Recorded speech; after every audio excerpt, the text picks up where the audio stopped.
ಏನ್ ಚೆನ್ನಾಗವ್ರೋ ಏನು ಪಾಪ ಅತ್ತೆ ಮಾವ, ಅವ್ರಿಗೆ ನೆಮ್ಮದಿ ಅನ್ನೋದೇ ಇಲ್ಲ. ಹರೀಶ್ ಬಾವ ಬೇರೆ ಮನೆ ಮಾಡ್ಕೊಂಡು ದೂರ ಹೋಗೋರೆ. ಹರೀಶ್ ಬಾವ ಬೇರೆ ಮನೆ ಮಾಡ್ಕೊಂಡು ಹೊಂಟೋಗ್ಬಿಟ್ರು. ಇನ್ನು ಸಂತೋಷ್ ಬಾವನ್ ಬಗ್ಗೆ ನಿನ್ಗೆ ಚೆನ್ನಾಗ್ ಗೊತ್ತು. ಇದೆಲ್ಲ ಸಾಲದು ಅಂತ ಜಾನ್ವಿಯವರು ಸಮುದ್ರ ನೋಡ್ಬೇಕು ಅಂತ ಆಸೆ ಪಟ್ರು. ಕರ್ಕೊಂಡು ಹೋದೆ. ಅಲ್ಲಿ ಕಾಲ್ ಜಾರಿ ಸಮುದ್ರ ಬಿದ್ದುಬಿಟ್ರು.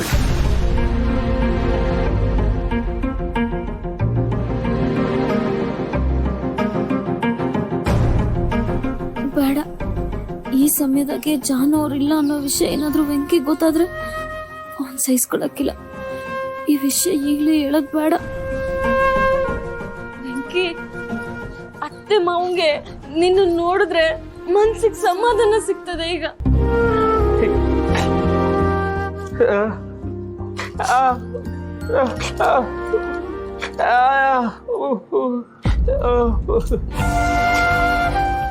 ಏನ್ ಸರಿ ಹೋಯ್ತದೋ ಏನು ನನಗೊಂದು ಅರ್ಥ ಆಯ್ತಿಲ್ಲ. ನೀನ್ ನೋಡು ಎಷ್ಟು ಸ್ವರ್ಗೋಗಿದ್ಯಾ. ಊಟ ತಿಂಡಿ ಎಲ್ಲ ಸರಿ ಮಾಡ್ತಿಲ್ವ ನೀನು? ನಿನ್ನ ಕೆಲ್ ನೋಡಕ್ಕಾಯ್ತಲ್ಲ ಅವಕ್ಕೆ.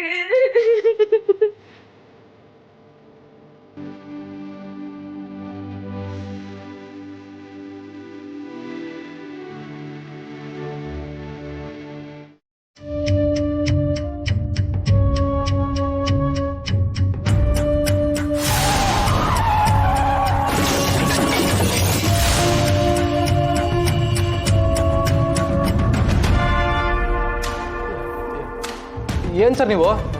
ಅಲ್ಲ, ಕೇಸ್ಗೆ ಬರ್ನಿಲ್ವಲ್ಲ, ನೀವೇ ಹೆಂಗೆ ಮಾಡಿದ್ರೆ ಹೆಂಗೆ ಸರ್? ಗೌಡ್ರೆ, ದಯವಿಟ್ಟು ಕ್ಷಮಿಸ್ಬಿಡಿ. ಏನಾಯಿತು ಅಂತಂದರೆ ನಾನು ಹೊಟ್ಟೆ ಸರಿ ಇರಲಿಲ್ಲ, ಕೆಟ್ಟೋಗಿತ್ತು, ಅದಕ್ಕೋಸ್ಕರ ಬರೋಕ್ಕಾಗಲಿಲ್ಲ. ಇನ್ನು ಮುಂದೆ ಯಾವತ್ತೂ ಈಗ ಆಗದಾರಾಗ ನೋಡ್ಕೊತೀನಿ, ನನ್ನನ್ನು ಕ್ಷಮಿಸ್ಬಿಡಿ. ನೋಡಿ ಸರ್, ನಿಮಗೆ ಈ ಕೇಸ್ ಹ್ಯಾಂಡಲ್ ಮಾಡೋಕ್ಕಾಗಲ್ಲ ಅಂದರೆ ನಮಗೆ ಈಗಲೇ ಹೇಳಿಬಿಡಿ, ನಾವು ಬೇರೆ ಲಾಯರ್ ಹತ್ರ ಹೋಗಿ ಮಾತಾಡ್ತೀವಿ. ಅದನ್ನು ಬಿಟ್ಟು ಹೀಗೆ ಮಾಡಿದ್ರೆ ಹೇಗೆ ಸರ್? ಹಾಗೆ ಮಾತಾಡಬೇಡಿ ಮೇಡಮ್. ನಾನು ಹೇಳಿದ್ನಲ್ಲ, ಇನ್ನು ಮುಂದೆ ಈಗ ಆಗದಿರೋದು ನೋಡ್ಕೊತೀನಿ ಅಂತ. ಈಗೇನು ನಿಮ್ಮ ಅಣ್ಣ ನಿರಪರಾಧಿ ಅಂತ ಆಗಬೇಕು ಅಷ್ಟೇ ಅಲ್ವಾ? ನಾನು ಕೇಸ್ ಬಗ್ಗೆ ತುಂಬ ಸ್ಟಡಿ ಮಾಡಿದ್ದೀನಿ. ಈ ಕೇಸ್ನ ಗೆಲ್ಲಿಸ್ಕೊಡೋ ಜವಾಬ್ದಾರಿ ನಂದು, ಬಿಡಿ.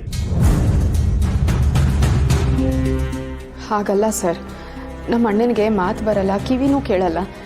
ಅವನೇನಾದರೂ ನಿಮ್ಮ ಹತ್ರ ಹೇಳ್ಕೊಂಡ್ರೆ ನೀವು ಅದನ್ನು ಅರ್ಥ ಮಾಡಿಕೊಂಡು ಹೇಗೆ ವಾದ ಮಾಡ್ತೀರಾ? ಅಯ್ಯ, ಇದೇನು ಮಹಾ ದೊಡ್ಡ ವಿಷಯನಾ? ಹೋಗ್ತಾ ಇದ್ದಂಗೆ ನಾವು ಜೊತೆಗೆ ಒಬ್ಬ ಟ್ರಾನ್ಸ್ಲೇಟರ್ ಕರ್ಕೊಂಡು ಹೋಗೋಣ. ನೋಡಿ, ಇದೇ ಕೊನೆ, ಇದೊಂದ್ಕಿಂತ ಹಿಂಗೆಲ್ಲ ಆಗಬಾರ್ದು.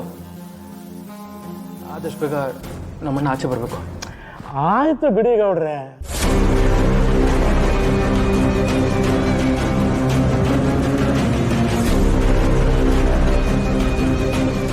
ನೋಡಿ, ಗೊತ್ತಾಗಿದೆ. ಹೋಗೋಣ, ನಡೀರಿ. ಹೋಗ್ತಾ ಹಾಗೆ ಟ್ರಾನ್ಸ್ಲೇಟರ್ ಕರ್ಕೊಂಡು ಹೋಗೋಣ.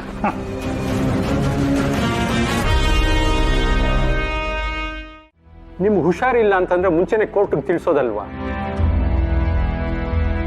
ಕೇಸ್ ಶುರು ಆಗೋದಕ್ಕೆ ಸ್ವಲ್ಪ ಮುಂಚೆ ಹೇಳಿದ್ರೆ ಹೇಗೆ? ಜವಾಬ್ದಾರಿಯುತವಾದ ಸ್ಥಾನದಲ್ಲಿ ಇದ್ಕೊಂಡು ನೀವು ಹೀಗೆ ನಡ್ಕೊಳ್ಳೋದು? ಸಾರಿ ಯುವರ್ ಆನರ್, ಮತ್ತೆ ಹೀಗೆ ಆಗದಿರೋ ಹಾಗೆ ನೋಡ್ಕೋತೀನಿ. ಸರಿ, ಈಗ ಟ್ರಾನ್ಸ್ಲೇಟರ್ನ ಕರ್ಕೊಂಡ್ಬಂದಿದ್ದೀರಾ? ಅದರ ಅವಶ್ಯಕತೆ ಇಲ್ಲ ಯುವರ್ ಆನರ್. ನನ್ನ ಕಕ್ಷಿದಾರನ ಮಾತು ನನಗೆ ಅರ್ಥ ಆಗುತ್ತೆ, ನಾನೇ ವಾದ ಮಾಡ್ತೀನಿ. ಸರಿ, you may proceed. Thank you your honour. Your honour, ನನ್ನ ಕಕ್ಷಿದಾರ ಯಾವುದೇ ತರಹ ತಪ್ಪು ಮಾಡಿಲ್ಲ. ಸುಖ ಸುಮ್ಮನೆ ಈ ಕೇಸ್ನಲ್ಲಿ ಅವ್ರನ್ನ ಸಿಕ್ಕಾಕ್ಸಿದ್ದಾರೆ.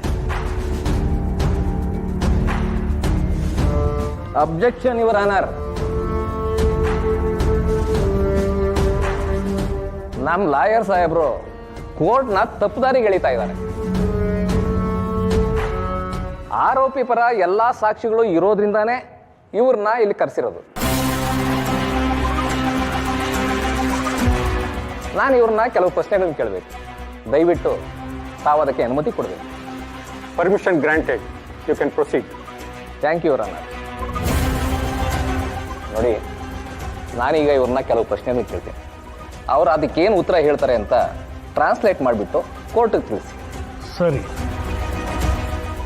ನೋಡಿ ಇವ್ರೆ, ನಿಮ್ಮ ಮನೇಲಿ ಯಾರ್ಯಾರಿದ್ದೀರಿ? ನಿಮ್ಮ ಕುಟುಂಬದಲ್ಲಿ ಯಾರ್ಯಾರಿದ್ದಾರೆ ಅಂತ ಕೇಳ್ತಿದ್ದಾರೆ, ಹೇಳಿ.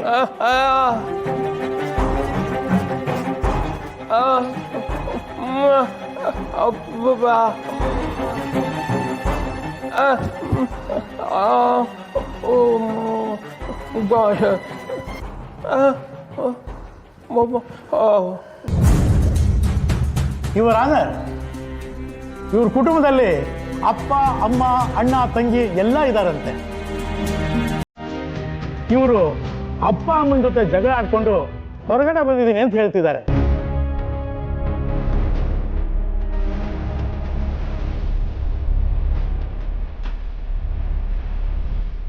ಇದೇನೋ ವಿಚಿತ್ರವಾಗಿ ಕಾಣಿಸ್ತಾ ಇದೆಯಲ್ಲ. ಸರಿ, ನೀವು ಮುಂದಿನ ಪ್ರಶ್ನೆ ಕೇಳಿ. ನೋಡಿ ಇವ್ರೆ, ನಿಮಗೆ ಶ್ರೀಕಾಂತ್ ಅದೇ ಆಕ್ಸಿಡೆಂಟಾಗಿ ಸತ್ತೋದ್ರಲ್ಲ, ಶ್ರೀಕಾಂತ್ ಅವ್ರಿಗೆ ಗೊತ್ತಾ?